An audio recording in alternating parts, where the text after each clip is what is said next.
I wanted to discuss some use case of shortcuts in iPadOS and iOS.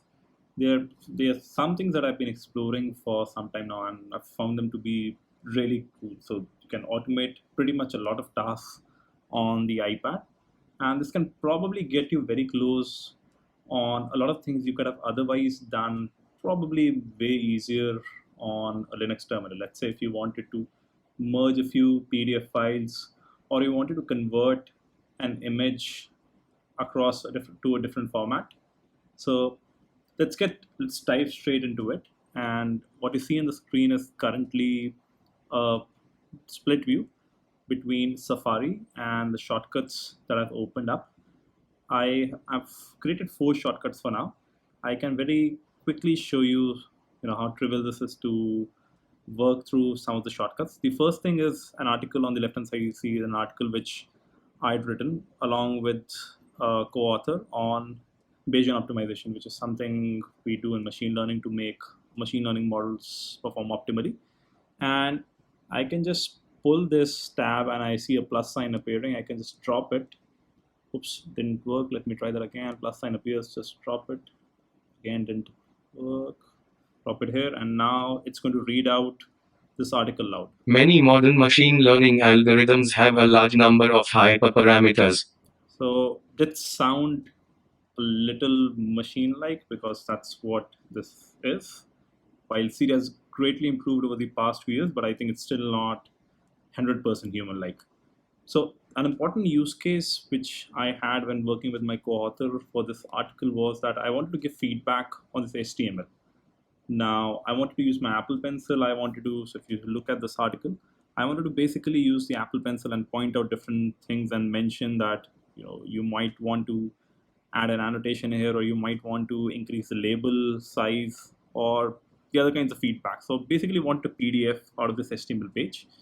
And I could have used, some extension in any of the browser, or on modern desktops, I could have done, some of the browsers might also allow you to inherently save pages as PDFs. I just wanted to show how we can easily do this using the shortcuts app in iPad OS and iOS. So I'll first show this thing in action, and then I'll walk through how I went about adding this particular kind of a shortcut. So again, I have this thing called PDFair, and I can just again drag and drop on this shortcut. It takes a little bit of time to create because this is the largest HTML, and now if you see, it has nicely created the full HTML. Of course, it's broken at some points, but I think that's how the conversion would probably take place, just because of the formatting which exists in this particular HTML. Now I can just quickly show some of the options. And right, so we look at this is basically saying that it makes a PDF from the input that is provided.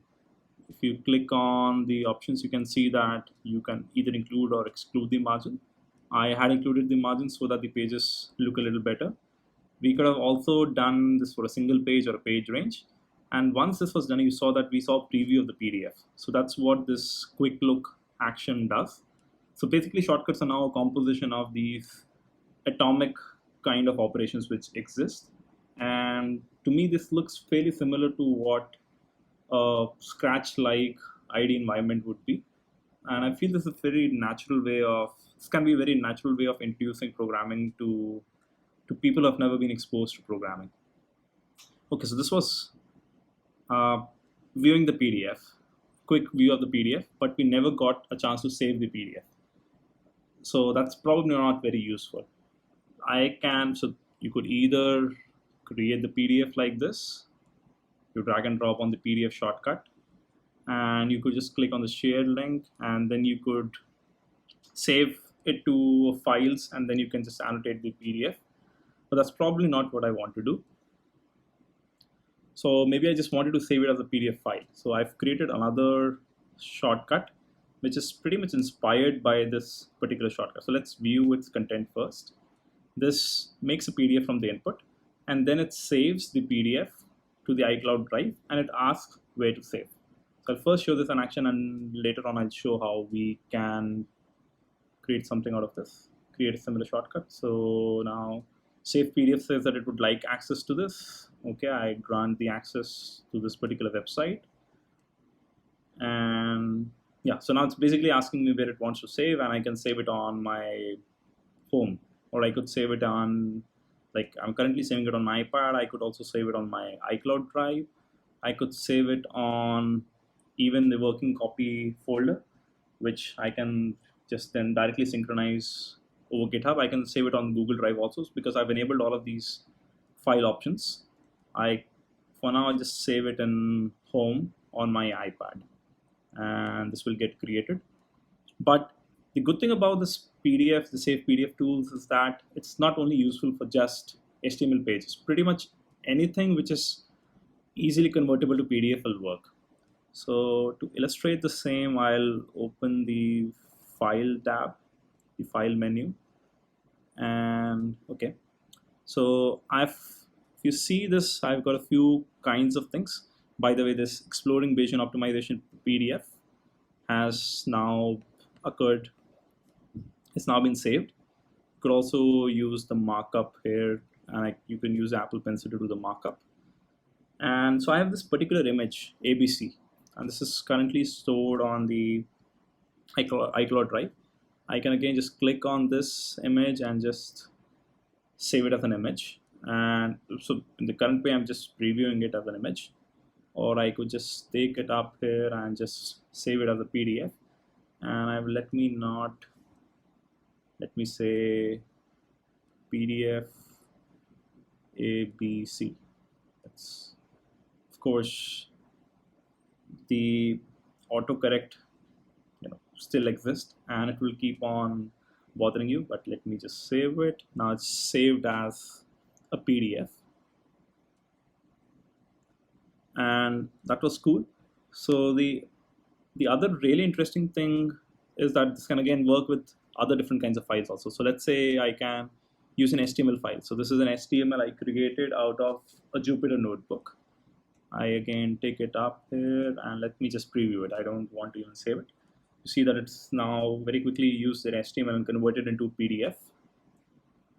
The other cool thing I wanted to show was, which is a very important use case for me, is to often merge different files, different PDFs into a single PDF. So I've created another shortcut, and again, just to show you the workings of it, it first has this action for get a file. So this will open up the file picker or the document picker or something in the Files app, so that you can then pick up these relevant files. Then it makes a PDF from the file. And if you see that show document picker has been set to yes, and select multiple has also been set to yes, so that you can select multiple of such files. Finally, it saves the PDF. I could have added a quick look so that you can also preview it, but I've not currently done that. I can just click on this. It now allows me to select different files. I'll go and select a AAA paper or some slides that I'd made, another set of slides that I'd made, another paper, and I click on open, and yeah, and I'm basically done. Now it allows me to save it under any name I want to give. I've given the name merged, and I've saved it to my home on the iPad. And if I open this, you'll see that there is one PDF, and yeah, then you see that there is the second PDF, then another PDF which was a paper, because one of them is portrait, the other is landscape. This will be merged in slightly improper so as to say fashion. So this particular shortcut, which is just to convert to PDF, is default in iPadOS or in iOS, and this is very quick to create. So let me just delete this.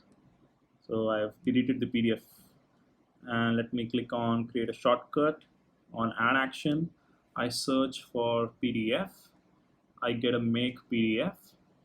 I can click on show more, I include the margin, but just making a PDF is definitely not the end of it. You also want to, let's say, preview the file generated. So you want to do quick look and you add that. So show PDF, which was being earlier created.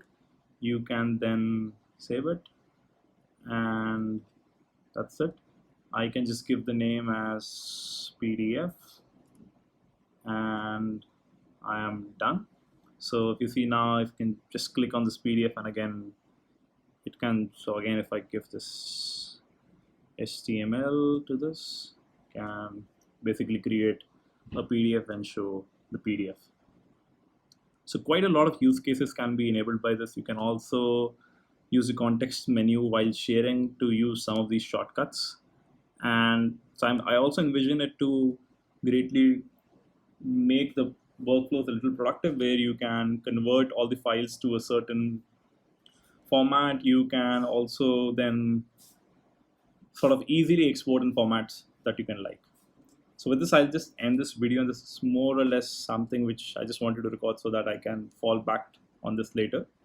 Just trying to understand that how I could have done these things. The gallery provides a lot of such shortcuts, and I think it's an amazing way to do some automation on your systems. And I think that some of this would be able to help you to sort of overcome the gaps which exist between a mobile OS like the iOS or the iPad OS and a full blown Mac OS.